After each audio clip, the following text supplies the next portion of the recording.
Hello everyone, welcome to my Week 7 Multimedia Discussion Board on History and Theory of Public Administration, Theories in Academic Journals.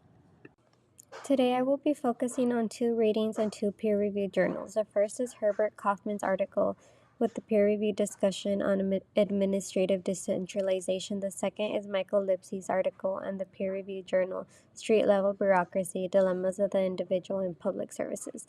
I'll give a short summary of each, share what stood out to me, and connect them to modern-day examples. Kaufman explains that public administration is always balancing 3 things: representativeness, neutral competence, and executive leadership.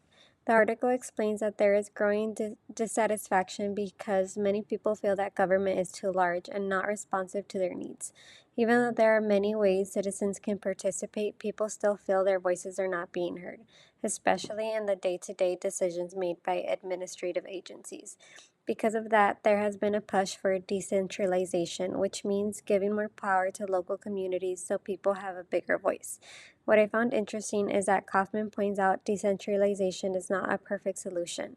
When power is spread out, it can lead to differences in services, inequality between communities, competition for resources, and even lower quality in some areas. Over time, these problems usually lead people to call for more central control again. The main idea is that public administration works in a cycle. When one approach becomes too strong, people push for another. There is no permanent solution. The life and death of public organizations looks at why some government agencies last for decades while others disappear quickly. The authors focused on agencies created during the New Deal and showed that how an agency is set up, like having independence, a board, or protection from political interference, can affect its survival. But these same features can also create disadvantages down the line. What I found interesting about this article is that survival isn't just about structure or rules.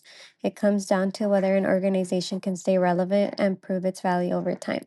Design can give agencies a strong start, but it can't replace good leadership, performance, or the ability to respond to change.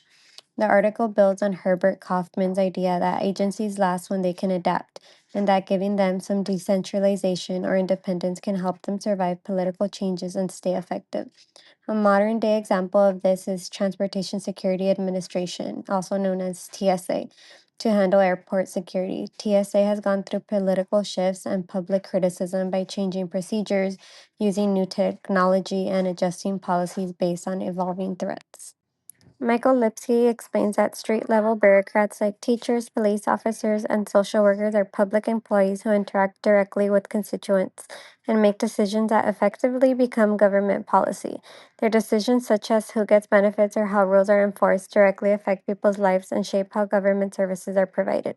Street-level bureaucrats are important because they balance fairness, efficiency, and responsiveness, often with limited resources. Lipsky highlights that to understand public policy in practice, we need to focus on these workers since they are the ones who actually deliver services. This peer-reviewed journal explores Michael Lipsky's theory of street-level bureaucracy, which focuses on everyday public workers who interact directly with people. Lipsky showed that these workers have a lot of judgment, meaning their decisions shape how government policies actually affect people. The journal expands on Lipsky's work by looking at it through a racial equity lens. It points out that public employees' decisions can sometimes reinforce racial inequalities, but they also have the power to make services fair when they use their judgment carefully. I found it interesting that fairness depends a lot on the people delivering the services, not just the policies themselves. Today, this applies to schools, police departments, and welfare offices. Training workers to recognize bias and use their decision-making power responsibly can help make services fair.